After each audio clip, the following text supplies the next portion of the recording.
Ahobilam Saturday Sunday వస్తే మాత్రం room compulsory book చేసుకొని రండి. రూమ్ కోసం నా కష్టాలు. ముందుగా రూమ్ బుక్ చేసుకోలేదు కదా, అందుకే అహోబిలం రీచ్ అయ్యాక మమ్మీని ఒక దగ్గర కూర్చోబెట్టేసి నేను రూమ్స్ వెతకడానికి వెళ్ళాను. ఫస్ట్ హరిత రిసార్ట్స్ కి వెళ్ళాను. ఫుల్లీ బుక్డ్ అన్నారు. మీరు హరిత రిసార్ట్స్ లో రూమ్ బుక్ చేసుకోవాలంటే ఈ నెంబర్ కి కాల్ చేయండి. ఆర్ ఈ వెబ్సైట్ నుంచి కూడా బుక్ చేయొచ్చు. స్టార్టింగ్ ఫ్రమ్ 700 నుంచి 3000 వరకు ఉన్నాయి.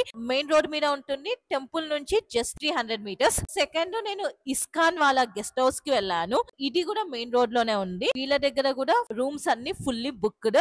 ఈ అంకుల్ కి చెప్పాను ఎలాగైనా చూడండి అంటే ఆయన తెలిసిన వాళ్ళకి కాల్ చేశారు. అందరూ రూమ్స్ బుక్డ్ అని చెప్పారు. బట్ ఒక్కరు మాత్రం రమ్మన్నారు. ఇదే ఆ గెస్ట్ హౌస్ అండి.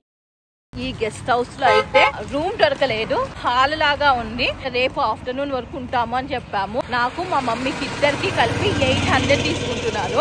హాల్ నీట్ గానే ఉంది. చాప పిల్లో ఇస్తారంట పడుకోవడానికి. Common washroom. బుక్ చేసుకోకుండా వచ్చాను కదా, అందుకే ఈ కష్టాలు. మీరు మాత్రం నాలా కష్టపడకండి. అహోబిలం సాటర్డే సండే వస్తే రూమ్ కంపల్సరీ బుక్ చేసుకోండి. నేను కొన్ని డీటెయిల్స్ ఇస్తాను, ఫోన్ నెంబర్స్ ఇస్తాను. కాల్ చేసి రూమ్ బుక్ చేసుకొని కన్ఫర్మ్ అయ్యాకే అహోబిలం రండి. ఇంత వాల్యుబుల్ ఇన్ఫర్మేషన్ ఇస్తున్నా కదా ఫ్రెండ్స్, ప్లీజ్ ఫాలో కొట్టండి.